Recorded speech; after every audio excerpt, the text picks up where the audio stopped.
different. Detroit is different. Words of the street, stories in life we lead. Detroit is different. Detroit is different. Words of the street, stories in life we lead.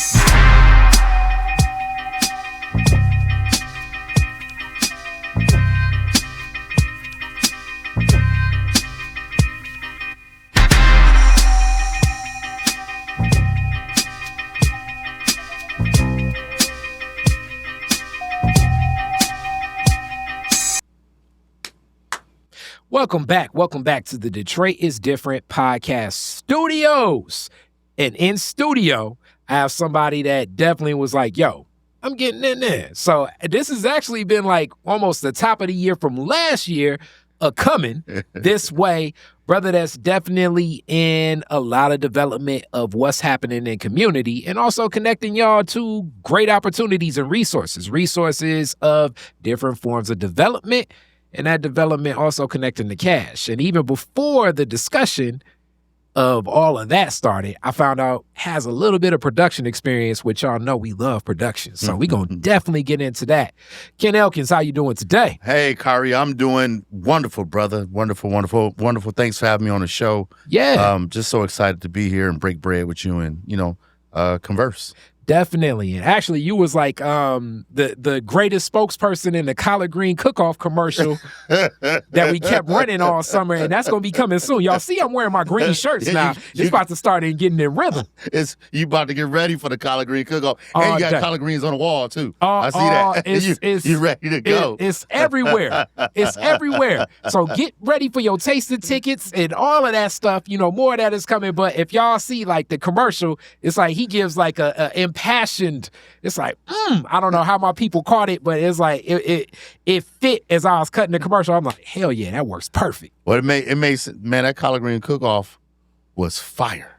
Respect. I mean, that was fire. I tried to get one of my homeboys to enter it because he always talk about how good his greens is. Hilarious. And so I passed on the fly. I said, hey, you always talk about how good your greens is going on the internet. He's like, oh, man, I can't make that much greens. Hilarious. I was like, oh, you scared, bro? Hilarious. I was like, you scared of the competition. Hilarious. But when I got there, man, it was just so many different variations.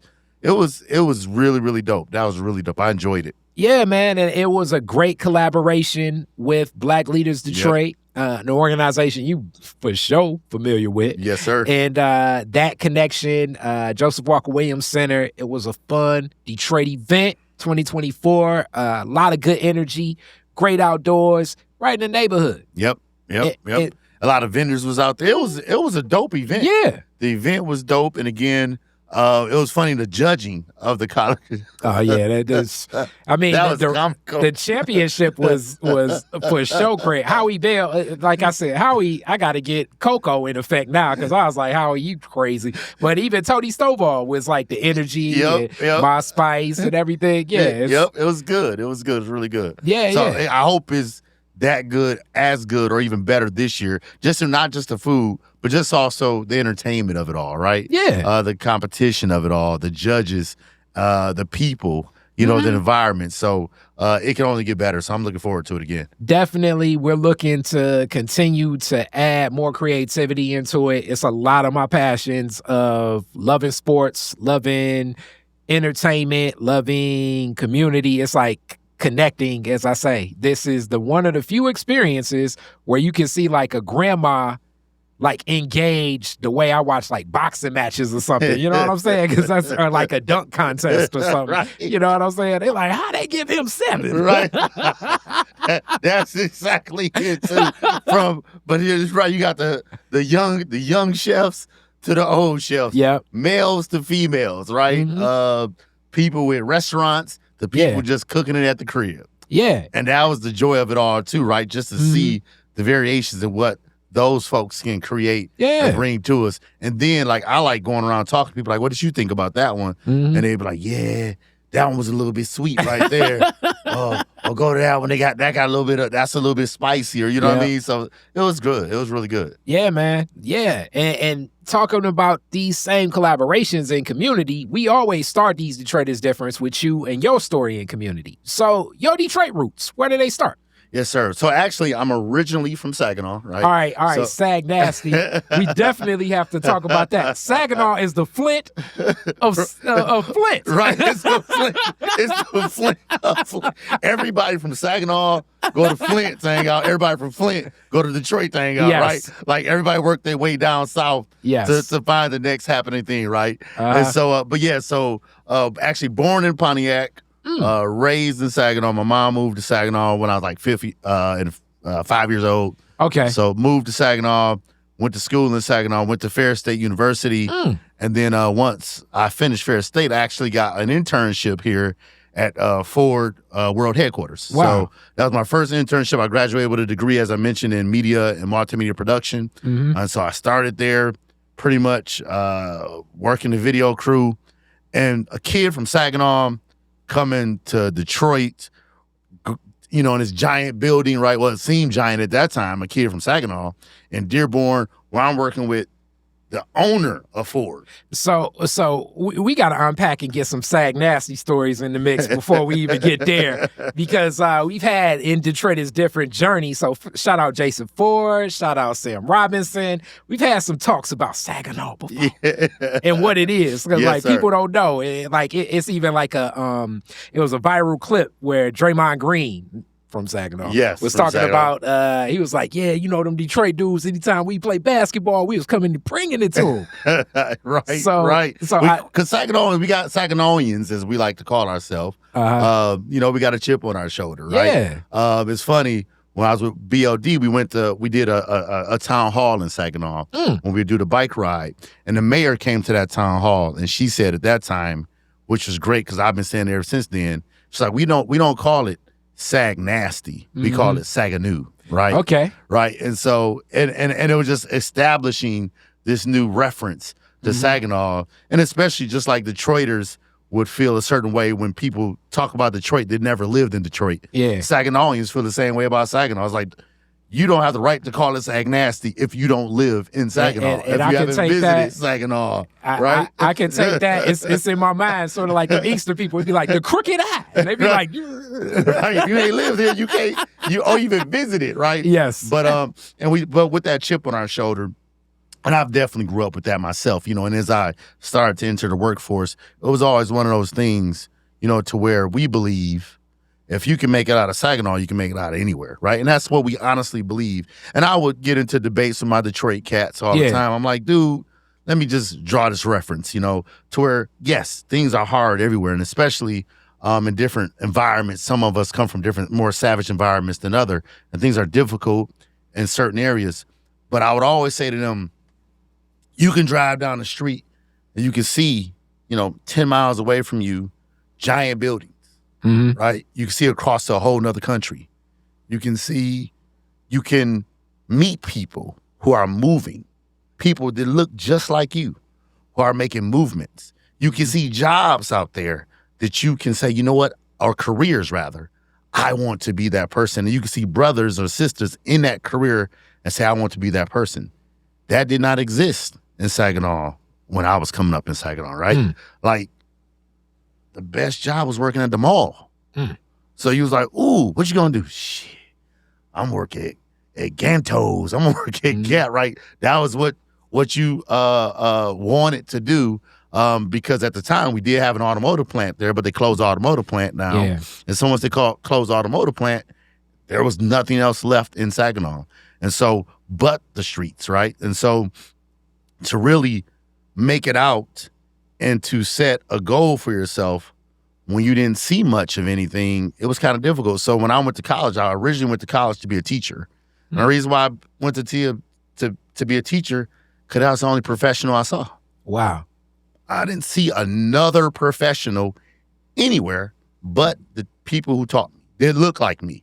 So then that was the only thing that I figured I could do was be a teacher, right? And so once I got to Ferris State and I was talking to to my advisor, and she mentioned like that she was over to the television production program. I was like, okay, that's interesting. Talked to her a little bit about it. Asked her, could I take a class in it? I took a class in it. And then that's when I met some Detroit cats. And, they had talked a lot about what they were doing. I'll talk a little about an organization that we started at Ferris. but was talking about a little about what they were doing and the goals they had. And I was like, okay, I can do that too. And, ended up changing my career and going into television production. All right. And definitely you go into something else in the arcs of the Detroit is Different archives. Ferris State. So yes. Ferris State, for people that don't know, it's for show on the other side of the state. Yes. Big Rapids. Yes, sir. In Big Rapids, Michigan, it sounds and it feels like what you think a Big Rapids would be. You know what I'm saying? Just like that.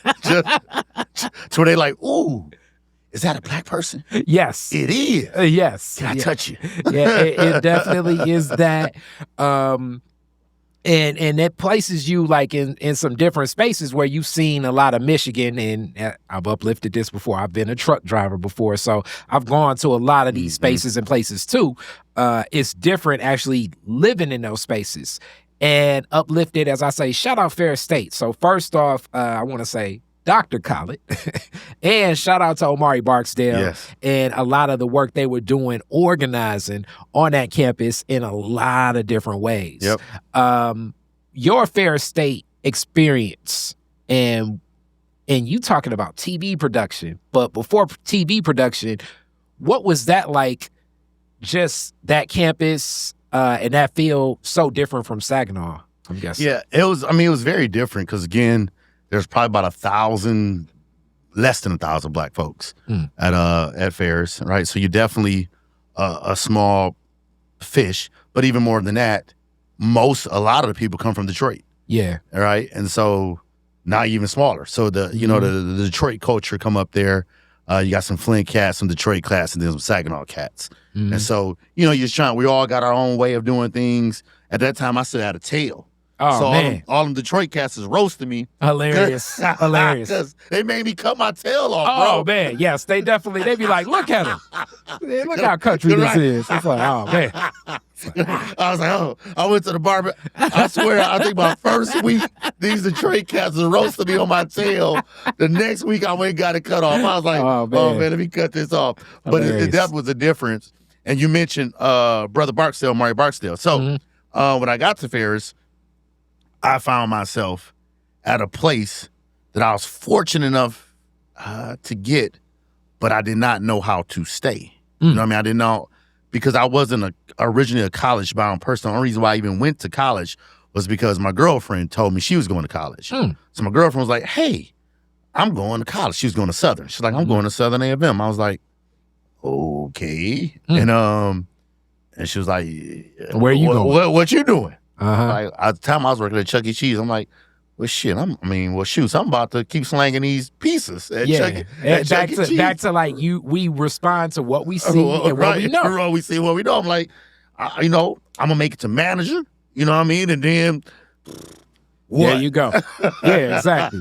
Well, there I go. I might even wear the rat costume. Hilarious. That's all hilarious. Right. And that was a way safer Chuck E. Cheese back in the day. Right. I don't know what's happening in today's Chuck E. Cheese, where it started into World Star. Right. It's Chuck E. World Star. Yeah, Chuck E. Cheese is off the chain now. But so Devin was working there. And then so with my girlfriend, when she told me that, I ended up joining the Navy Reserves because I didn't even know how to get to college. I didn't have my mother, we grew up on welfare, so my mother didn't know much about college. No one knew anything about college. So I didn't know how to get to college, what to do. And so I was like, how do I pay for college? Ooh, the military thing, they said they'll pay for college. Yeah. Right? So I went into the reserves and then, filled out for some grants. And I did all this, not to brag, but I just love to say I did all this on my own as an 18-year-old. And also not to brag, for the younger people watching, I'm guessing in the era, the internet ain't what the internet. It was no chat GPT. There was no YouTube. Internet. No. This is all like just different navigating, and library, and talking stuff. to people. That's it. Mailing stuff. Not emailing. Mailing. Direct mailing. Direct mailing. So there was no internet. And so I ended up doing that. I went to the reserves, went to Southern A&M right after I left. I went to boot camp, A school. Where did you go to boot camp? I went to boot camp in Orlando. Oh, okay. It's Orlando, Florida. Okay, and boy, so, that was, oof, I can imagine. That was a rough one, boy. Them Southern boot camps. Oh, yeah, it was hot. But I was in the Navy Reserves. It was the only co-ed boot camp. So that made it a little bit better because it was a co-ed boot camp. And so I went to boot camp, and then I went in as a CB, which is a construction battalion. So I learned how to build things. And so went into what we call our A school, our training school. That was in Gulfport, Mississippi. So again, still in the South. Yeah, right? Gulfport, Mississippi. Yep. So went there, and then Southern A&M is in where's that at?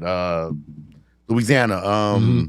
Which part of Louisiana? Like near New Orleans, like the that's what's the one what starts with the B? Man, this is best it's blowing my mind. But yep. But so I went to Southern A&M, and then when I got there, it was funny because my first week there, I'm enjoying it, having a good time, and then they called me into the dean's office or the financial person office, and he was like, "Yeah, looks here, you owe $10,000." Yep. I was like, "Oh yeah, well my military money coming in, count that. I got this Pell Grant coming in, count that, and then I'm gonna apply for some student loans." He was like, "Oh, okay, yeah, but where you gonna stay until all that come in?" And I was like, "What do you mean?" He's like, "Yeah, you can't stay in the dorms if we don't have this amount of money by this time." And I'm like, I don't know. So what I do, I immediately walked out of that office, went to my dorm. It was like at night, packed up everything, and jumped on a bus and caught a bus back to Saginaw. Because I was like, the gray beast. The gray beast. I didn't know. I couldn't afford to stay in college. I had no means, right? And so I'm like super embarrassed too because this is all new. Again, I'm 18, probably maybe 19 at this point, and just trying to navigate through this, right, all on my own. And it also says a whole lot about your thought process and the impression college must have made on you to like say, okay, I want to even go back to college. Yes, that's exactly what it was. And that's what I would always tell young men when I used to mentor young men was for me coming up, in a savage environment as a street kid, this was that getaway. This was that safety, right? I could be somewhere with people my age and not worry about what I'm going to eat, not worry about where I'm going to sleep, not worry about any of that kind of stuff. And I can get an education to now better myself to do even more, right? And so I was like, I have to do this. I have to be here. And so as soon as I got back to Saginaw, I at the time I participated in the Rosa Parks Cesar Chavez program, Martin Luther King Rosa Parks Cesar Chavez program. What's that? That was a program they rolled out way back in the day where they would expose inner city kids to college. They would take us to a college campus for a weekend and just let us see what it feels like to be in college. But then they also gave, if you completed the program, you can get a grant. Actually, you would get your tuition paid for just your tuition for 2 years. But you had to enroll in one of the particular colleges, schools, which was Ferris was one of them. And so I got back. I said, all right, because like you said, now I'm home. I ain't think about it then. Even when I did the program, college didn't interest me. But at this point, now that I've actually been on campus and lived it as an adult, I'm like, ooh, I want to do this. And so, and I don't want to stay here either. I don't want to be home. You know what I mean? I want to be out of here. Right? And it also speaks for that decision because as a reserve, you could easily also stuck to saying like, okay, I can just, become a naval officer, do that, get my pension, run that course because that option was there. So college was to really left an impression to say, no, I want to do this. And that's what it was. But it was also, I did plan on, I was like, ooh, when I finished college, I could go in as an officer as well because now I have a degree. And as a degree, you automatically can become an officer, right? And so so then I went to Ferris. And once I got to Ferris, boom, things was clicking. And in high school, I probably got a 2.2, 2.3. I wasn't I'm not going to say I wasn't a smart student. I didn't try. You weren't applying to yourself. I wasn't applying myself. When I got to college, because in high school, you're rewarded or you're favored. The sillier you are, the more trouble you cause. You know what I mean? That's what women are attracted to. That's what your stupid old friends are, encourage, and all this other kind of stuff. This foolishness, not intelligence. Mm-hmm. College is different. In college, if you a goofball, you ain't getting no women. They're like, dude, I'm trying to find me a mate. Mm-hmm. You know what I mean? A husband, right? Mm-hmm. And if you can't survive here, if you can't make it out of here and become something to yourself, you may not be the right person. So in college, I saw things a little bit differently. And that's when I realized that I wasn't as dumb as I was told that I was, right? I was actually kind of smart. I want to contextualize it because I've had these discussions a couple of times. Actually, recently, another podcast is probably coupling with yours soon after. It will be Shantae over at Grand Valley State University Detroit Center.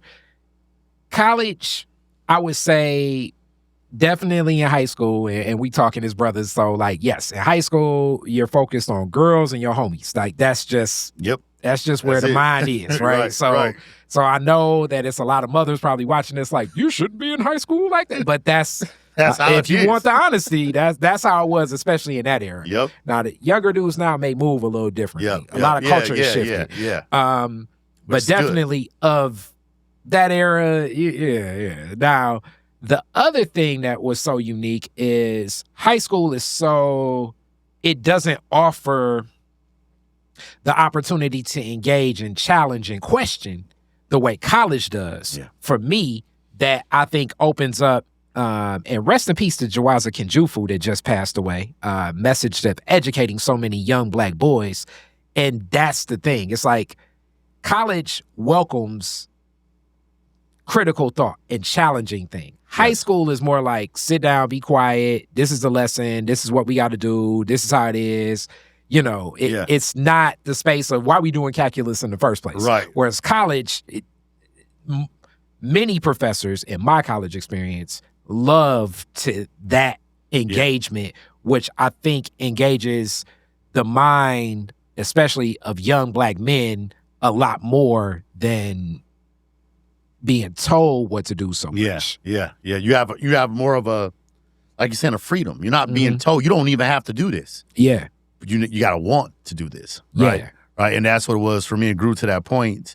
And like I say, for me, and like I said, just depending on the high schools you go to. Like my high school was exactly that. It was just, hey, get you in, get you out. You know what I mean? I even went to the high school in the suburbs of Saginaw because my cousin went to the high school, and so I went to the high school. But even as a Black kid from the city, they still was like, you ain't really here.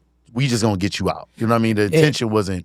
Matter of fact, I had multiple teachers do that. Oh, don't worry, you gonna fail. You ain't gonna be shit. You gonna go to jail anyways, right? And it's funny because people don't think the teachers say that to you, but they do, right? You may hear many Black boys say something similar to that, and people don't believe that has actually happened to someone, but it does happen. It happens quite often. People say you ain't gonna be shit, right? And so that was that situation. But when I got to Ferris, as I mentioned, now I'm here.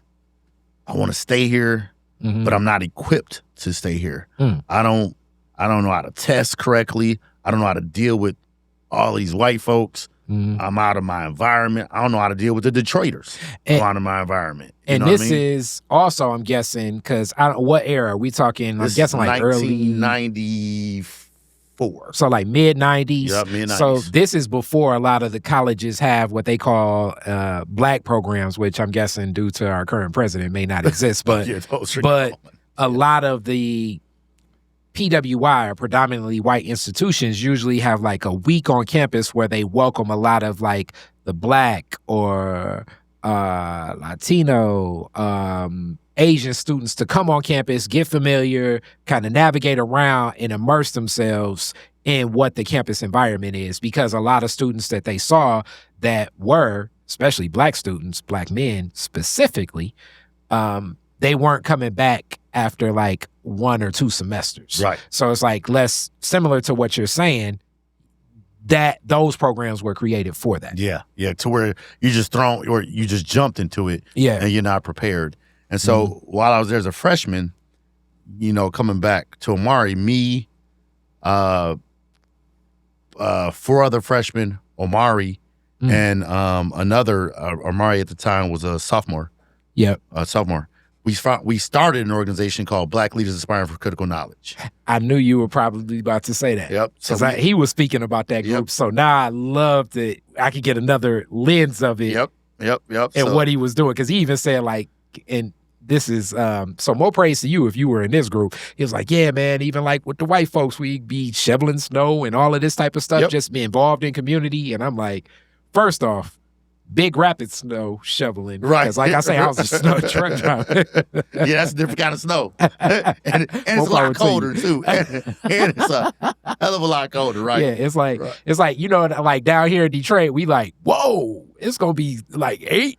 It's going to be like 9. Yeah. Up there, it's like, oh, man, it's just 6. Right. You good. It's 6 out. The folks up there like, it's 6 degrees outside. Y'all go out with a jacket on. Mm-hmm. But from Detroit, Saginaw, we're like, no, we need a whole snowsuit on, right? Oh, yeah. But yeah, so we got up there, we started the organization, and then it's interesting at that time too, because our logo, again, we started from scratch. And what happened, how the conversation came about was me and the 4 other freshmen, we went to the same barbershop. Wow. And so one of the founders was a barber. We were just all in there. He was from Detroit. 3 of the dudes was from Detroit, and 1 was from Flint, and then me. And so we're in there getting our hair cut, all talking about the same issue. Like we all are experiencing the same issue, and how do we come together? And because obviously if we're experiencing it, there's a lot more of us that's experiencing it. So how do we come together to build something to where now we can support each other through these experiences, other than a fraternity, because, that's something a little bit different, right? Mm-hmm. And so we started to build the organization. We went to our, who was looked for to be our advisor at that time, which is a gentleman named Raymond Grant. Wonderful, wonderful brother, iconic brother at Ferris State University. And then he introduced us to Omari and another brother, Malonzo. Both of them had similar ideas when they were freshmen. And so he was like, yeah, these 2 brothers, they got this similar idea. So he introduced us, connected us all together, and then we built this organization. And so at the time, we had our logo was a slave breaking chains, black and big letters on our hat. It's Black Leaders Aspiring for Critical Knowledge. And we're walking around Ferris State University, scaring the shit out of white folks. We would even get some who would say, "Well, how would you like it if I had white on my hat?" And I was like, I wouldn't have a problem with it. Man, it's so funny. I just watched Higher Learning again. I'm guessing it was like a Higher Learning. Yep. That's exactly how it was, brother. And we got so much animosity, from folks. And it was like, how would you like it if I put white on my hat? And my answer to that would always be, well, as long as you're not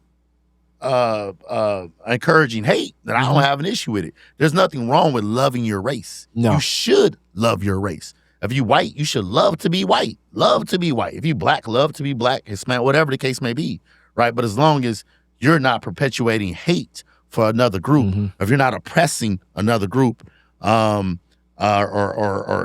harming another group, then that's fine, right? And that's not what we're about. We're about harmony, right? And so that's where Omari was saying we would work with other groups. We would reach out to other groups and work with other people like, hey, we're here pretty much just to uplift each other, right? And how do we do this and how do we navigate on this campus? So, I'm proud to say that was in 97.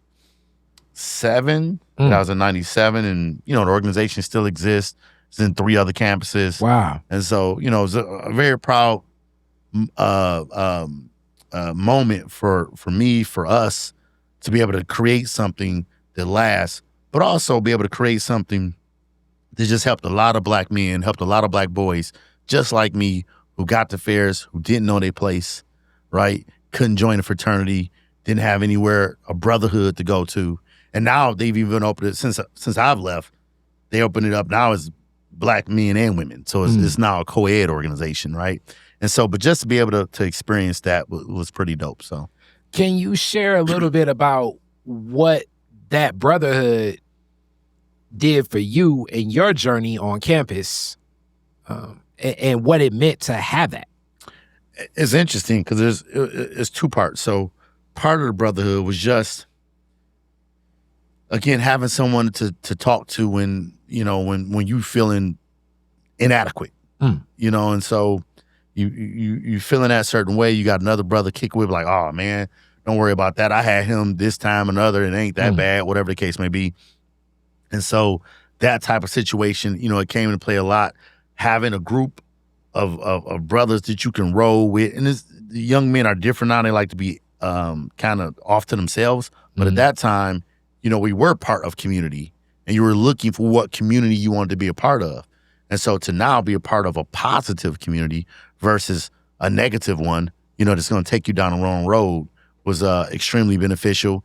And then even more so than that, once you become somewhat of a figurehead, of a lack of a better word, now you have a responsibility. So you can't do some of the same foolishness that you used to do. When I was that same year, unfortunately, I got into a big fight at a bar, huge fight.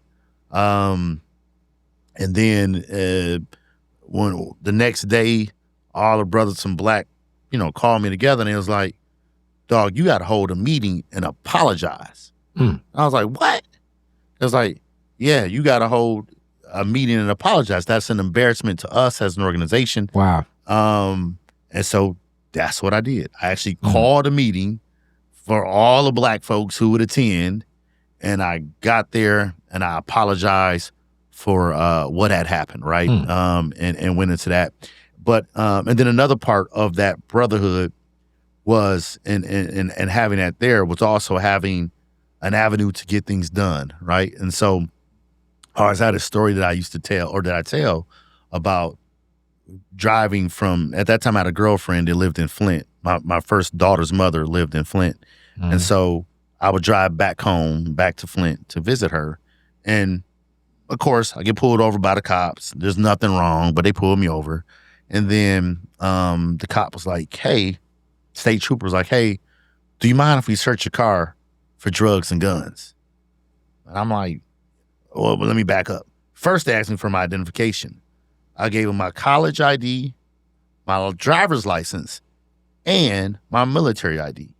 So I'm showing you that I ain't the nigga that you think you're looking for, right? I'm trying to prove this point at this time, at this age, right? When you're seeing things a little bit differently, that I'm not this guy you think you're looking for. And they took my IDs. I was like, okay. Yeah, can you step out the car? We want to search for drugs and guns. And I didn't say much. I just got out the car. They handcuffed me, put me on my knees in front of the car. I started bawling, crying. Just bawling, crying. And the reason why I was crying was because I had a realization that it didn't matter what I did. I'm in the military. I gave you my military ID. That didn't matter. I'm in college. I gave you my college ID. That didn't matter. It doesn't matter what I do. You are going to see me. The oppressive systems, cops, whomever, are going to see me a certain way no matter what I do. So what's the purpose, right? And so I'm just sitting there bawling. And so I got my, they obviously let me up. I didn't find anything. Put me in my car. I drive home. Now, I grew into a person who believe that you don't just talk about things, you do something about it, right? If you want change, you have to do something about it. Again, that wasn't how I was raised, but it's somehow something I grew into, which is part of that brotherhood from Black that helped me see that. Wow. And so when I got back to Ferris, what I did was I told the organization about what happened. And I said, this is what I want to do. I want to put together a forum where we invite all levels of police, from the state troopers, Big Rapids City Police, the sheriff, and the campus police. Have them all come on campus and talk to us about kind of an ambush, about why do y'all treat us the way y'all treat us, right? It was really the story we told them was like, hey, come talk to us about public safety. Yeah. but it was really an ambush. Yeah. Right? Okay, now that we got you here, why do y'all treat us like this? And what is expected of us? Yeah. And so on and so forth.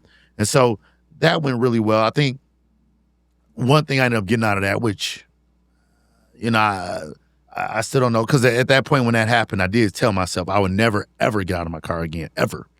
Ever, ever, ever would I be demeaned and dehumanized ever again. Fortunately, I've never been asked to get out of my car again. Now, if they ask me as a 50-year-old man, I'm getting the hell out of my car. I don't want that smoke. But back then, I was like, that would never happen again. You would never take what I felt at that time, my manhood away from me, right? By putting me on my knees in shackles. That's never going to happen again. And so, and I had told one of the cops that, and then he was like, and it was a brother, a state trooper. And he's like, okay. He's like, I hear you, young man. He's like, but I'm going to leave you with this. He's like, if you're on a dark road, in the middle of the night, think about what battle you want to fight. Do you want to take that stance at that time and anything can happen to you, or do you just want to make it home? And this day and age, we would say, we would have a lot to say about that comment, but it was a real comment. Yeah. You know what I mean? And it's a real comment to this day. I still think that we should fight for what's right, but I will also encourage people, pick your battles too. Just like that guy told me, you know what I mean? Like, pick your battles and determine if whether or not this is the right time for the fight, depending on where you're at, right, at that time. But again, now at me this day and age, somebody asked me to get out the car, I'm probably gonna give them a little talk, but more than likely I'm gonna get out the car. And classic Detroit is different. Like they say, Kari, you talk so much during the interviews, but sometimes some points I want to not just speak to what you're saying, and you're hitting so many points to speak to, but also just in a recent interview, like currently, as we're recording this, I'm playing the reels from Officer Gomez. They came in Detroit is Different. And it was such an interesting discussion we shared where during, I've been doing for years with my brother, Dr. Yusef Bunchy Shakur, the State of Black Detroit for years. And this past year, they were like, hey, we have some police recruitment. Can we come do police recruitment there? I was like, all right, this ain't the right forum for that per se. You know what I'm saying? It's like with Yusef, it's at General Baker Institute. Right. Nah, but I welcome you to come on Detroit is Different. And it was one of the most unique interviews because Officer Gomez I'm interviewing, but also it was 3 other officers in the space, and they also flagged, it was 4 squad cars outside, 2 just sat in the car. It was interesting. Yeah, that was not a new rule. In studio, only 2 people at a time from now on. And no police escorts. Yes. So you got one. You got one. But I'm comfortable, but I know definitely with some of her questions, and as I'm asking her, I'm like, it's so tough as a black man because even when I hear even in these political seasons, when people say fight crime, the image that they have in their mind is black. Is a young black man. That's 100%. And even though 100%. Even though or Latino. Yes. But a lot of times, and it's reiterated, my favorite art form of hip hop often and other things. This is the psyche of things. So it's that's what makes the toughness of when we say fight crime and what we're looking at and what's drawn. And it was an interesting interview. I believe Officer Gomez provided a different perspective, and I'm definitely one that has felt like you. I've been on the side of a road, on I-75 in Monroe, in not shackle cuffs, but in zip tie cuffs on the back of the road, same way. Yep. So it's and it's one of those things where you do say to yourself, why, how, and processing this, especially when you're younger, why, how am I targeted? What's going on? And easily, I know from the outside, other people are like, so what did you do? And it's I didn't do nothing. Right. I'm fitting the description. Right. Now they're gonna give you something. They're gonna say, all right, you swerve. I think that was, my tent was that time. They said my tent, it was Tennis only supposed to be like 3 inches down from a front windshield, and mine was 4.5 inches down because it was a car that I got from my brother. But it's like, all right, I'm going 60 miles per hour on the freeway. Yeah. How could you even see? Right. See. That type of measurement. Right. You know what I'm saying? Right. That type of measurement. It's How like, you would see that. You know, exactly. So it's those thought processes and that stressors. So you even navigating that space at Big Rapids through that group says a whole lot of just the character of things you pull from that. Now, in that, this other world of production. So clearly you're taking to this a whole lot because it goes from like, and I know I'm shifting, it goes from you're introduced to like, okay, I'll try TV. What was it about production and television and cameras and that world that drew you in? As you know, the creativity of it all, right? And so being able to create things from scratch, from a white paper, from nothing, being able to take something, create it, make them this thing that people enjoy, right, or are informed by, or whatever the case may be, that was huge to me. And then even that, to be quite honest, is also the first time that I met a teacher that saw me. Right? And there's a white dude. His name was Fred Wyman. To this day, like a real, close friend, loved the guy. But just the first teacher or that I saw, or even, white person that I felt that just saw me, you know what I mean? And didn't see, like you were saying, an image that was painted about me. They saw me for who I was. And so just great guy who always talked to me and encouraged me, and to do things, would always, my projects was always like, hey, this is a really good project. You could do it a little bit differently like this, just really good criticism, but was always encouraging me. And again, unfortunately, I come from one of those toxic Black families where love is displayed through insults. I know we all know about those kind of family. Like, you coming out, I like the little tight ass jeans you got on. Yeah, I mean, roasting is a part of Black communication, though. That is a part of Black, but sometimes you don't want it, but right. That I you know what? But it's funny that we say that because it's part of it. Yeah. But like in my family, I don't do it in my family, right? I don't let my girls do it. I don't let my kids do it because you're right.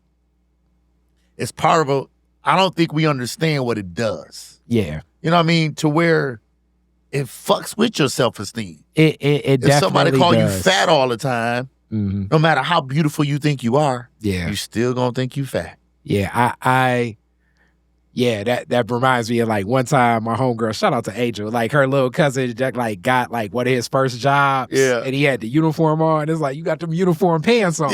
I think we roasted him for about an hour. He quit a week later. It's like, oh man, he could have moved up, had him. You stopped his career flow. Right. It's messed up. It's like, I don't wear them uniform pants before.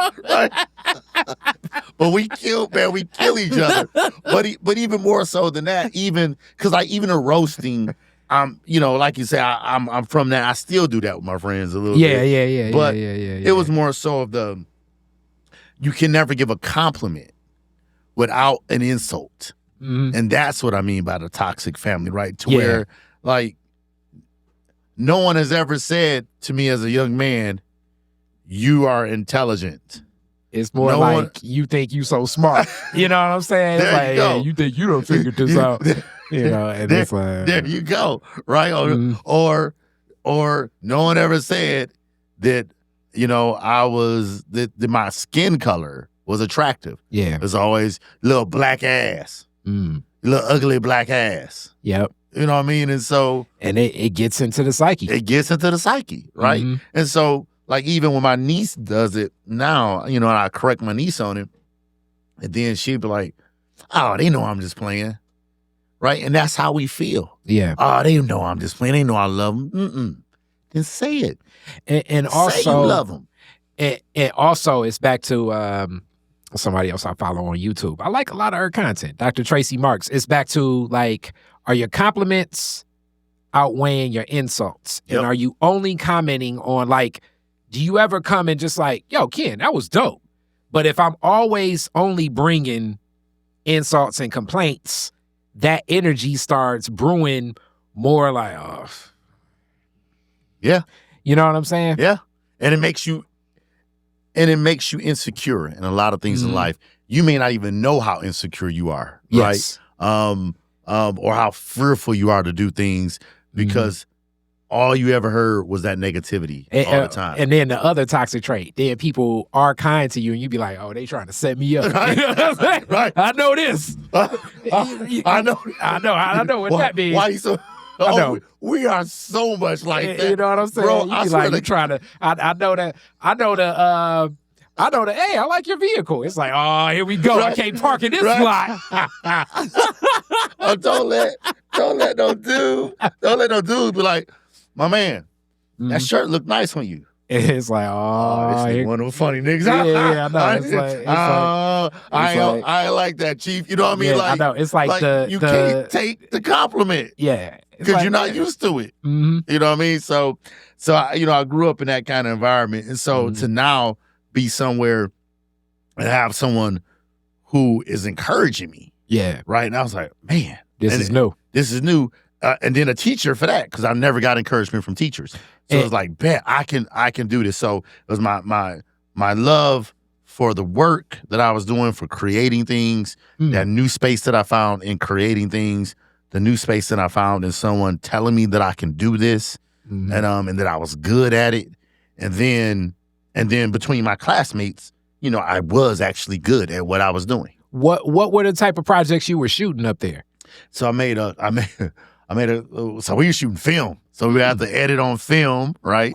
And so to get you used to film, that's at shooting on film, developing it and splicing it, right? So, you young cats don't know nothing about that. No, not at all. Nothing about that. Not at all. Like right now, this device does so much of what that used to be. There's so much of it. Right. Yeah. You can do it all on that device, right? So at that time, I made a to Tupac, Hail Mary. I made a dope video. Wow. To where at that time it was like making people disappear was was a huge thing. But was doing that. A couple other projects. It was mainly like videos and different things like that. And then also you could do a project for like a program, helping to promote that program so that you know how to do marketing videos. And then we also had television shows. So I used to do a television show called The Spot, where I would me and a brother named Chevelle Crawford, a Detroiter, we would have local acts come on, and we would record them performing in the studio, and then then I was debuting that act. So The Spot. Then I had another show that I used to do where we would review movies. So me and another cat named Matt, we would review movies. So you were fun. Like, it sounds like with your course load, you were over and beyond even the amount of projects that you probably needed to do. Oh yeah, because I loved it. Yeah, I was gonna say this is what it seemed. Yeah, I enjoyed the studio. I enjoyed being on camera. I enjoyed being off the camera. And really, directing, from directing to shooting to editing. At that time, my niche was graphics, right? And so that's how I got the internship at Ford World Headquarters, because they were looking for someone to come help with graphics. What was the software at the time? Like, different era, but what was the software at the time? I don't even remember. It wasn't Photoshop. Yeah. I think it might have been Corel. Okay, Corel. I think it was. Yeah, I remember Corel. Yeah, I think it was Corel. Yep, I think it was that. And so, which was so hard to use, and so comparable to Photoshop. Yeah. And so when Ford was looking for a graphic artist to come, all my classmates was like, "Well, Ken, that's you. You do," because all my classmates came to me to do the graphics. They're like, "Hey, Ken, do you do this graphics for us?" And so once that came about, it was, even though I know some people probably wanted it, it was kind of like, well, he kind of do graphics for all of us.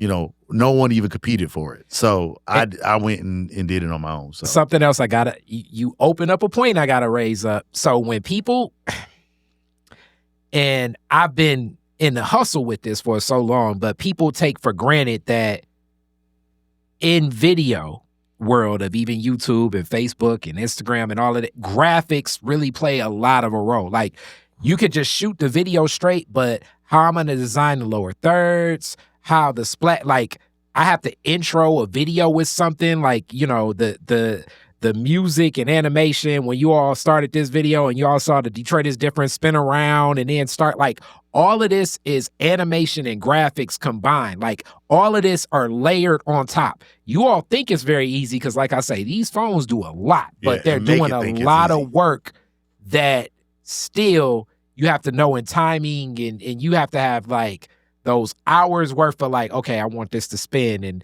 learning like things and design. So you're taking to a lot of the graphics because graphics and video go hand in hand. Right. They go in, again, just font design. You know what I mean? Like back then, you didn't design fonts with little small serifs on it because it's too hard to see on television, right? So you always use big blocky fonts, right? Yeah. You always made sure that this was bigger than that and just the design of it all, how much white space, all of those things, you know, which people don't process. No. You know what I mean? They don't know anything about or even care about. But us folks, you're like, ooh, even when you see it now, you're like, yeah, they could have, you know, they don't have enough white space, you know, there or you know. You don't see, as I said, it's like they say like the eyes on the 2/3 line, like right now for like a grid in video as my little homies are learning. And sometimes I go beyond or under, but I understand it. And even when I went to go see Sinners, I was like, wow, this is amazing. I don't know if you've seen it yet. I haven't seen it yet. I got to go see it. When you see it, you're going to be like, oh. It's gonna make you want to get back in the game, so that was it. And, that was fair. So then, like you're saying, getting back in the game, and so then my career ended up. So I spent probably about 20 years in video production, right? So working. I started at Ford headquarters. Then I went to a small production house. Went to the state of Michigan. Did some work for a TV station. So I've kind of been all over doing anything from marketing, television commercials. Never really did a lot of music videos. I tried my hand in music videos once. It didn't turn out that good, so I never made let's put it like this. I'm going to tell you, because I know so many friends, love musicians. I'm from the hip hop myself. Yeah. But musicians don't want to pay for production. But they do have great ideas. Yep. You know what I'm saying? Oh, they want a lot. Yeah, they're going to be like, for very little. They're going to be like, we're going to start on the here, and then we can get there, right. And then we can go there, and then we can go there, and then we need 100 people shot. Right, and it's like, all right. And we got $500 for it. Like, no, we're going to shoot in this one room for $500, dog. We're going to shoot at the club. Every scene going to be in this one club.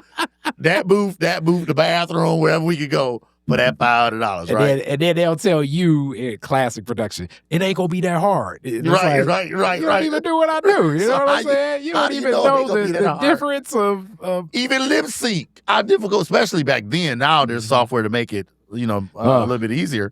But trying to match the lip sync up, man, you know what I mean? Like that was crazy. So I didn't do a lot. I did one music video, and I'm like, I'm not doing that anymore.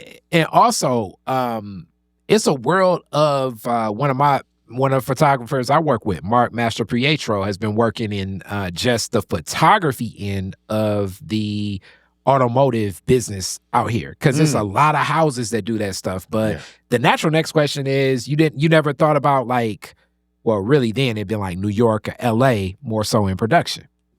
No, because at the time I had started a family, you know what I mean? So I moved here to Detroit with my girlfriend from Ferris, and then we were dating and ended up starting a family, and I grew an attachment to Detroit. Really like Detroit. Because I know you're looking at the production and stuff. Like I could probably go out there and be kicking ass. I could, but again, I think it was also some of the fear. You know what I mean? Again, I think. At that time, I wasn't as confident as a person as I am today. But again, it just comes from that toxic family dynamic that I mentioned earlier, right?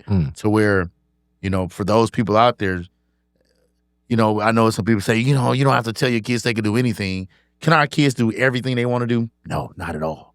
But I'm not going to tell them that they can't. They can find that out for themselves, right? Like my goal is to make you think that you can do anything that you put your mind to it, right? It's your goal as a kid, or as I'm teaching my kids, That's my goal. Now, if you get to something and you realize that you can't do it and it doesn't suit you, then that's fine. That's okay. But you tried it. You took a shot at it. You gave it a shot. But if you just automatically think you can't do this because no one ever told you that you can do something, or someone ever all they told you is you can do this and you're only good for this, then, that's where the real problem comes in at, right? I have and I've brought this up before, I see life as a lot of equations that all need to equal 1 to 1. So I'm one of those people that think you can do anything. Now, the variables you're going to need to put in the equation to do it, that is where it starts getting active, So Right. it's like the 1 to 1. It's like I look at variability as anything where it's below 50%. I look at something more constant as above 50%. So it's like, okay, above 50%, that I see that my water case, that the waters will be there when I walk over there. I look at that as, I still don't say 100%, but that. Yeah. Now, is it a bag of $1 million right there? No. But what are the things that can move towards it? And sometimes along that path, as you move towards whatever you were thinking, I want to go here, you pick up enough skills, talents, knowledge, wisdom, that you're like, okay, I no longer want to go there anymore. I really want to stay here. Yeah. Because even the craziness of like who's president right now, like it's a scenario in the equation where the only way this would happen is all of these other things of variability had to occur And they did. to make this reality Right. a reality, Right. So and I often look at life like that for so many things that have happened, because you're like, how did that happen? But then you look at it and say, oh, this connected to that, connected to that, connected to that. Yeah. And are you willing, because that's what it is, to put the energy and the effort into whatever you perceive as that goal? Shout out Sterling Toes, because oftentimes we're chasing the emotion. We're chasing what we think will be the emotion when we reach where we're going. Yeah. Sometimes we can get that emotion already centered within ourselves. Where we're at right now. So just go in a process that's fruitful of where you're at. But you sometimes have to go down a path to even get to that point. To get to that point, to see that, right? Mhm. So, but I do believe, in that as well, like you're saying, just trying to motivate, my kids to do whatever, they want to do. And I have some amazing kids, like when we're talking, just the confidence that they have, especially my 2 youngest daughters who are now in the house with me now. The one, she's going to Western Michigan. That's what's up. And so I've watched her like conduct meetings in rooms full of adults. Wow. You know what I mean? And just bam, kill it better than I would do it. And I'm like, wow. Like, I wish I could have done that at 17, 18 years old, right?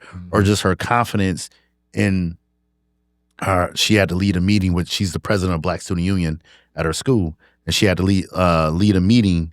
And they had some issues, and she was just working through those issues, and just hearing how she showed up as a leader, navigating through that issue. At the end, when she hung up the phone, she ended up crying for a minute, but it was just the stress, the stress coming off of her. But in that meeting, she was on point, strong, and I'm just like listening to her, overhearing her, ear hustling. I'm like, man, my daughter's a beast. Yeah, you walking past the hall like, damn. Right, like, all right, baby. And then my other daughter, she's a dancer. And then I watch her, go on stage and just, boom, light it up.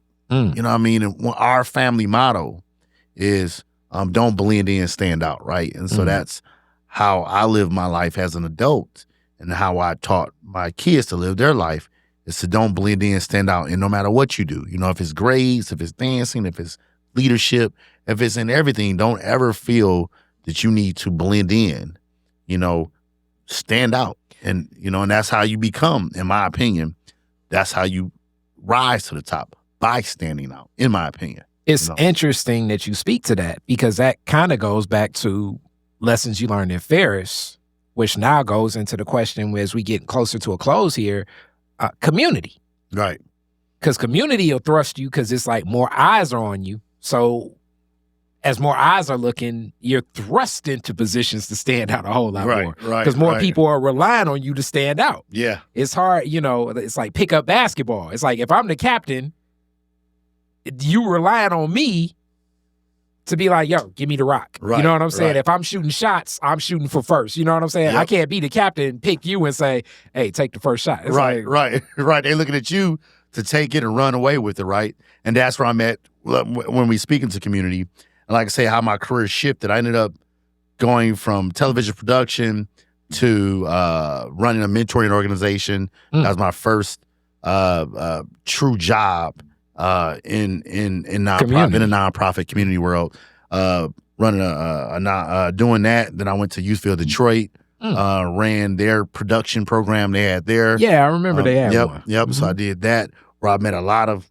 young men and, was able to help those young men. Then went from there to, actually I ended up running a food organization here in Detroit called Big Green, which happens to be founded by Elon's brother, Kimball Musk. And so he moved that to Detroit and they hired me as executive director. And I built it out here in Detroit. Then went, to Toledo Community Foundation for a minute, then Black Leaders Detroit. And now what I'm doing today, because again, I've always been about community, always working in community. And so now what I'm doing today is an organization we started called Renewed. And the purpose of that is to provide affordable home ownership to families, low and moderate income families. And where that comes from, where the idea comes from, is, my mother never owned a home until like maybe 10 years ago, right? So once I'm big and grown, so we were a very transitional family, right? Transient family, always moving from one rental home to the next rental home to the next rental home, and never even had any love in those homes because we didn't own them. And so I do feel that affected me, in some kind of way. And so, and not having that stability. And in addition to that, not just that, but as Detroit and the surrounding areas continue to prosper and continue to grow, which we're all very excited about, everyone does not get to have their piece of the pie because they buy up communities, small business owners or developers flip those homes and sell them at prices that low and moderate income people can't even afford, or they at least make them house poor, right? And so what I wanted to do was to create an organization to kind of fill the gap and keep that from happening in so many ways.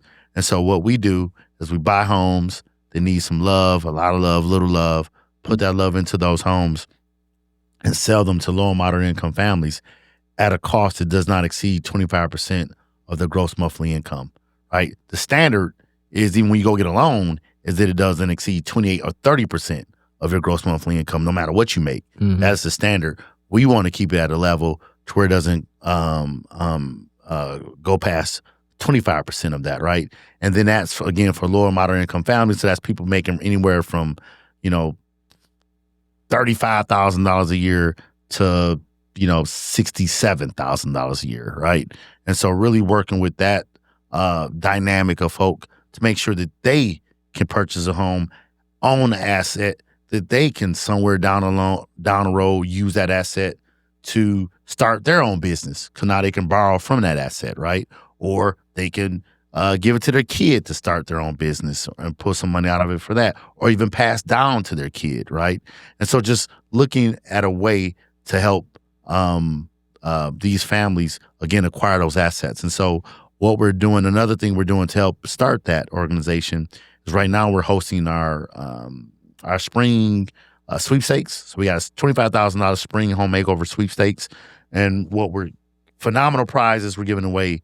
For a $35 ticket, you can get a $25,000 in furniture, $2,500 in appliances, and $2,500 cash. So that's the grand prize. Second prize is $2,500 or $5,000 in furniture. And then third prize is $2,500 in appliances.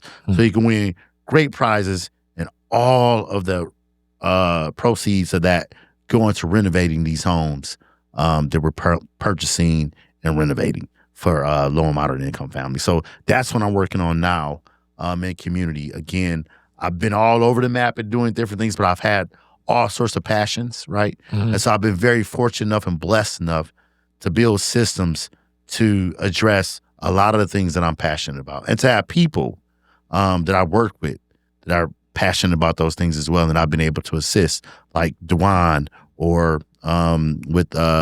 Chris with Winnie Futures, or Big Green. All these different things I've been able to jump behind visionaries and assist them in growing those.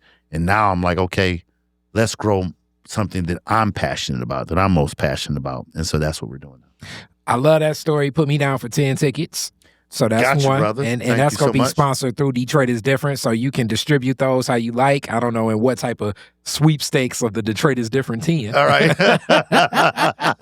Thank you, brother. I appreciate that. Thank you so much. So that's one. The other thing that I want to uplift in reference to that is you touched on something very key. That's something that I'm always uplifting and what I love. And we spoke about this a little bit before. The niche. So Detroit is Different is the active portfolio for the marketing firm of Creative Differences Marketing that functions and keeps this going.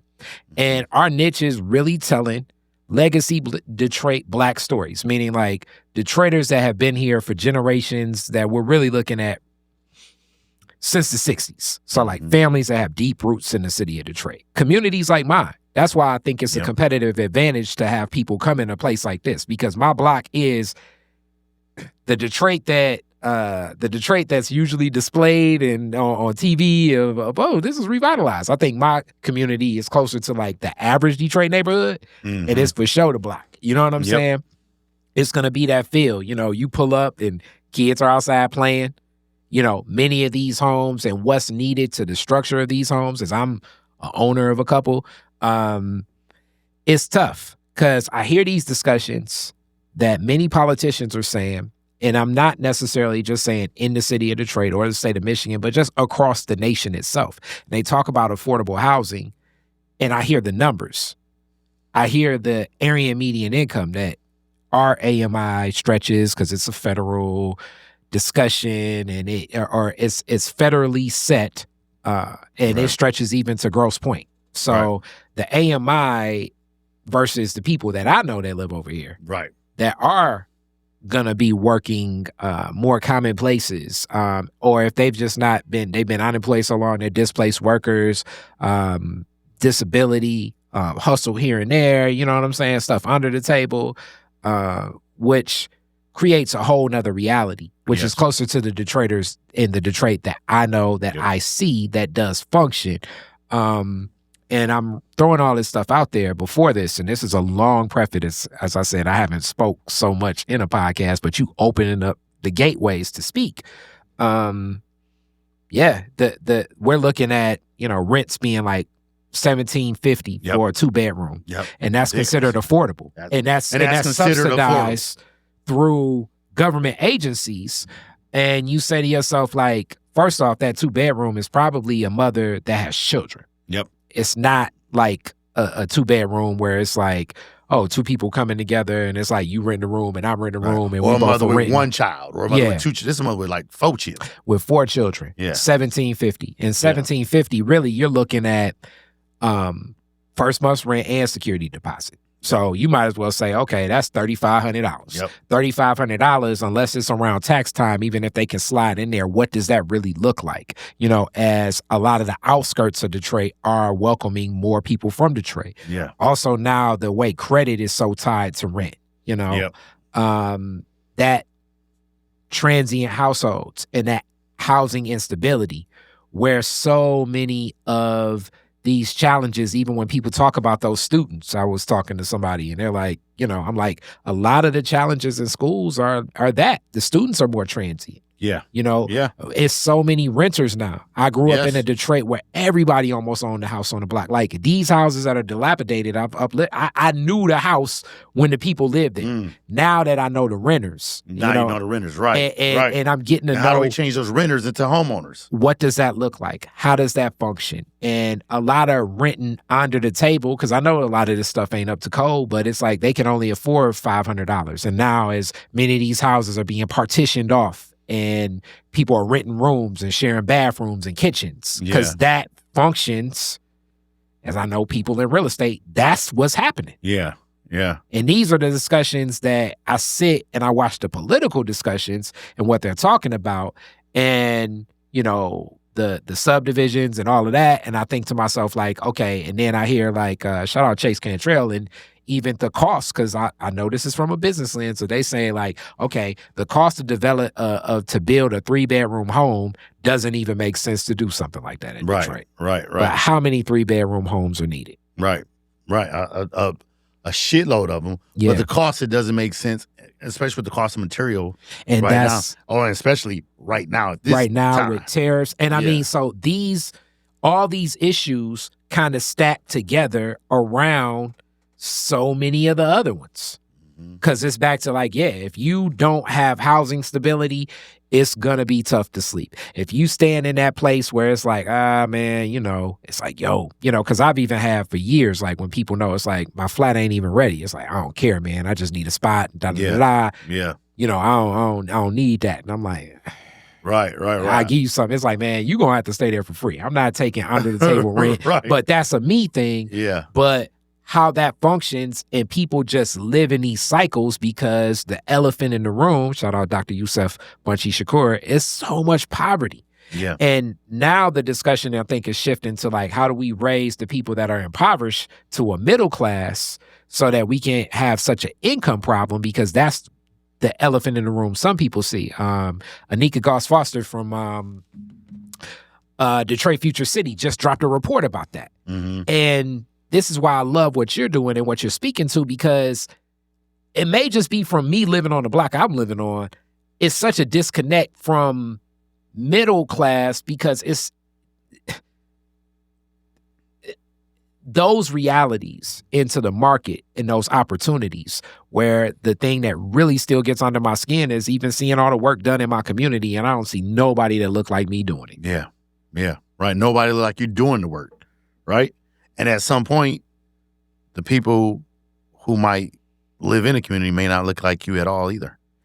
And that becomes one of those challenges, because I know the people that lived here are somewhere. Yeah.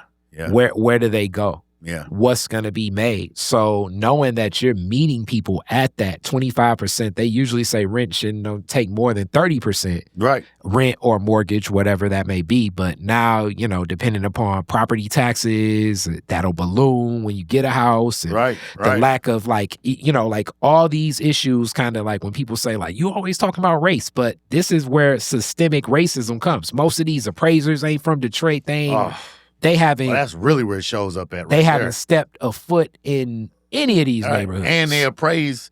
I mean, there is truth, a lot of truth to how they appraise a home owned by a person of color versus a home, you know, owned by another person. But to that point you're making, middle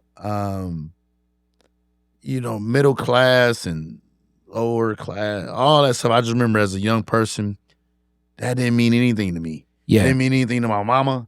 Mm-hmm. It just meant, can I take care of my family? Yeah. Right. And that's what I'm trying to do is give somebody the value that this is theirs. Yeah. Can't nobody come get you out your shit. Now, if you don't pay your mortgage, somebody can come get you out your shit. But the point is, that take a whole lot of time, right? It ain't like someone else owns this. This is yours. You know what I mean? And that breeds, like even like right now, it's a bill that's moving forward, like right to renew. Because these are other things that are happening. Because I think during COVID-19, this is another one of those big Kari Frazier speaking things about Detroit. So this is definitely turned more of a Detroit topic, but it's there because during COVID-19, when people left going to office buildings, what shifted across America was the people that were into commercial real estate got into residential real estate. Yep. And they're approaching it with a commercial real estate lens. That's it. And that ain't the same. And it's changing the market for like, even crews. It's like, okay, you want to work on one roof or you want to do 100. Right. Yep. Now you're not even getting the right to renew the lease. Right. So it's people just floating from month to month, just waiting for us. Like, okay, the minute that we can come in and, yeah, we gonna go in and we gonna change everything around. Right. Put you up out of here and now jack up the price because now I can because, hey, you're down the street from the Little Caesar Arena. Yeah. Or, you're 3 miles from Little Caesar Arena. Yep. And this is going, ooh, I can charge arm and leg for this. Or I can have it as an Airbnb. Yeah. You know what I mean? And kill a game at that, right? Yep. And I'm not against any small business owner who flips homes, who buys homes, especially those of color, who buys homes, flips homes, rent homes, whatever. Like, we all have the right to get our piece of the pie, right? And so, if that's what you do, that's what you do. But for me, it's like, okay, what can I do? I can't control Kari from wanting to flip a home, from buying a home, this home right here next door, because he see it, he understand the value of it, and he put, 60 grand into it and make 150 out of it. Yeah. Hey, that's your right? I can't do anything about that. But what I can do is I could buy the home across the street, and I could sell that home for $100,000. I didn't make anything out of it. You know what I mean? Or what I did make, I just made enough money to buy another home and do the same thing to another home, right? But making sure that the person who buys that home now isn't house poor. Because that's what happens to a lot of people too. You know what I mean? Is when we can get there. Yeah. And, and I remember my first home, I scraped it up and we bought it and I paid $150 for it. It was on the east side of Detroit. And that home got repossessed, or is that the right word I'm looking for? Foreclosed. Got foreclosed on because after a while I couldn't afford, and I was doing okay. Yeah. You know what I mean? But and that was in 2008, right? So in 2008 when everything hit, then it was really tough. And many people. Yeah, it affected a lot of people. And these are the designs to me that make it so tough because we see the resources getting poured into what would be considered more the private sector, where it's like, when do resources actually help the people? So being that you're engaging with helping the people, especially towards a gateway like home ownership, it gives a different type of stability even to a family. Because when that student, because like when people talk about schools, one of the number one things they got me back in, but I was the president of Northwestern alumni for 10 years, and now they got me on the board. But, but just in it, we'd always give away turkeys, and I've talked about this on the podcast before. So like when we started giving away turkeys around Thanksgiving and Christmas, it would start like, okay, you may have a couple kids like on the east side. So like we get volunteers to go. It's like, okay, I can deliver a turkey. Then you got certain kids in Romulus. Then you got certain kids in Romulus, Brownstown. Then you got certain kids like the journey of that student becomes more transient because of that housing instability that exists with that student. Yep. So that directly impacts like when people talk about like, well, we got to get the education department. And I'm like, I don't know if you all are looking at this, what happens. And this even impacts some of the other students that go to school with the other kids. Because the kids' journey, like, the days of how we saw it, like, okay, you're going to start school in 9th grade at this school, and then by 12th grade, you're going to finish. You may do like an online semester. You may go to charter. You're going to go to public. Right. You're going to go 3 to or 4 different schools. The public school that's in the suburb. Like, by the time you finish, just due to the moving around. Yep. And now it's like, we're wondering, it's like, why is that kid not focused? It's like, right. And a lot of this deals with the fact, back to the transient household situation. Yep. That's it. And just trying to do something about that. Because again, I know how that affected me. Again, moving all over. And then also, again, just how I felt when I owned my first home. Just how that made me feel of value. You know what I mean? How like I own something. This is mine. I can borrow from it. I can sell it. I can do it, but it's mine. No one can tell me what to do, can control it. It is mine, right? And so just having that mindset changes you, and it changes people. And then in addition to that, even how they treat a home, right? Again, people complain about renters, but there is a little truth to that, and not necessarily what renters do, but what homeowners do. I'm not going to focus on what renters do. I'm going to focus on what homeowners do. When it's yours, you obviously put a lot into it because it's yours. You definitely do. Right? You ain't going to put a lot into a house that ain't yours. You ain't gonna. You should not. Right. I would highly advise against. You know what I'm saying? Put that jacuzzi. Right. That you ain't sauna and the outside of the house if you renting. Yeah. And why would you? Mm-hmm. You know what I mean? You're not gonna redo a house that you don't own. Yeah. But if you own it and you pull up, you're like, you know what? Man, these windows need to be repainted. I'm gonna go ahead and repaint them. I'm gonna call somebody over and because it's yours. Yeah. Or you know what? Let me go on and redo my landscaping. Because it's yours, right? And so just having that sense of pride in what's yours and owning a home and your kids having that sense of pride that, you know, they do have a home that they can go to. They know it's not going to change, right? Their address isn't going to change in the next couple of months or in the next couple of years, right? And so I think there's a lot to that. I don't think that people understand how much it is to that. But for me, again, living that life as a young man, and then when I owned my first home, just how good that made me feel, especially being brought up poor, so to say. And it's like, wow, I could do what no one else in my family could ever do, and that's just own a home. That's deep. That's deep. So with that, let the people know, where do they get the tickets? How do they connect? Thank you, brother. So to pick up sweepstake tickets, again, it's our spring $25,000 home makeover. You can go to renewedhms.org. So that's renewedhms.org. You can purchase a ticket there, but you can also find out more about the organization. You can fill out an application for a home on the site. And so just learn more about us and what we're doing and contribute to the work and how you can support. So again, just go to renewedhms.org. I love it. All right, now the classic Detroit is different questions. Yes, sir. All right, as we close. Very first car, year, make, and model, year you got it. It was a blue Caprice Classic. For real? Yes, sir. Oh. And it was a 1973 or something like that. And I got it when I was 16. Okay, was it clean? No. I smell like I smell like gas because I had a fuel leak. Oh, man. So every time me and my homeboys got out of it, it was like, who smell like gas? But I bought it for a hot $300. Again, I was working at Chuck E. Cheese. I got that hot $300. I threw it to the dude who was selling it at Chuck E. Cheese, and that was my first car. Well, shout out to Whack-A-Mole for that. I'm just That's how I got it too. Gavin O'Rackamo though.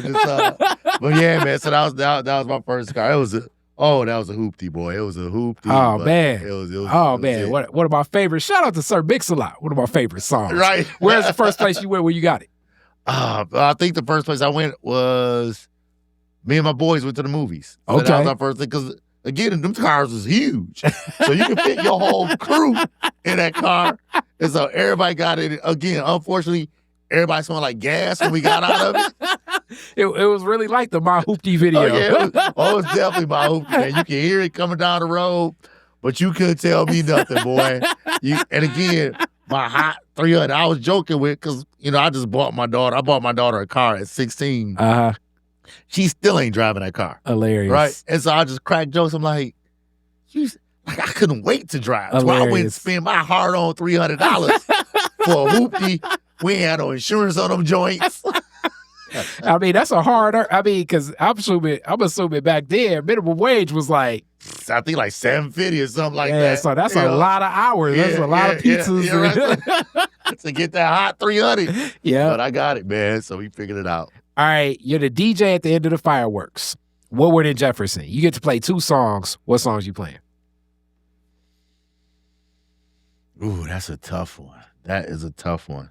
It's funny because I would play There's a Fine Line Between Love and Hate, Outkast, even though it's an old song, but it's just one of those songs that always moved me. Shout out to Liberation. Erykah Badu's on that track. Yep. I love Outkast. They just got elected to the Rock and Roll Hall of Fame. Oh, did they? I didn't know that. I didn't know that. They're going to be inducted, which this is what's so crazy. It's like if Andre actually raps with him, that may be one of them things where it's like, You may have to buy that ticket. Oh, and it's gonna be a lot of people want to buy that ticket because they haven't rapped together in ages. Yeah, and Andre ain't really rapped. Yeah, I know. Since forever. So that would be dope. So I would definitely play that, and then probably after that, it'll probably be Percolator. Just because from college, you know, what I mean? That's one of the songs from college that I. And so it's like you gonna bring Detroit. It reminds me of Detroit. Bring people together, and then they party. And there's gonna be people party, right? It's time to percolate like that. That was an iconic Ferris Detroit song. To where once they play that, you clear out because Detroit is about to go wild. Hilarious. You like, what are they doing? What you know is what I mean? this dance? What is this dance? Well, let me tuck my tail in the back of my head. I don't know what this is. What is he doing? What form of kung fu? Right.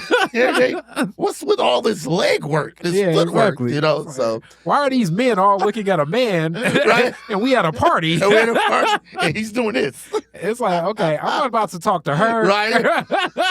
That's exactly while these men entertain each other.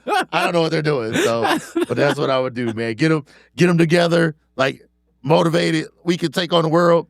Now let's do it. You know what I mean? All right. The last one is always the non-Detroiter question. So this is always an interesting one. Okay. Spaceship comes down, flies straight to your crib. Yeah. E.T. comes out and it's like, yo, Ken, take me to the most Detroit place on earth. Where are you taking them? Oh, man. Where's you and E.T. hanging out at? Where me and E.T. hanging out at for a Detroit experience. Detroit place on earth. That's complicated, brother. That is complicated. It would probably be, I think we can go on Illinois. And what? You know what I mean? I think we can go on Illinois and just Illinois, the university district around Illinois. But it would have to be somewhere. See, I'm trying to think of somewhere where they wear buffs. Okay. I don't know where they where would be a huge collection of people in buffs. But that would be the most Detroit. A huge collection of people buffs. in buffs. Where would that be? On Livernois? Or anywhere. Okay, because I was going to say on Livernois, it could be the locker room. Shout out to Lyndon Carter. The locker room, yep. It also further up Livernois, the office. The office. Could be the office. Been there. And then even the other direction, what's the new this Cross 96. Oh yeah, I know. Right there. Oh, that's definitely the spot. Man, what's the name of that? That's gonna bother me now. Yeah. I know it as I'm so old. I know it as next door to Mr. Fossilot's car wash. Right. But, I can't think of the name. But yes, and also it's like he would, I have problems parking there, so I don't know where the spaceship. right. Because you cannot. The spaceship is not going to be able to park. But it's funny because like I said, coming up.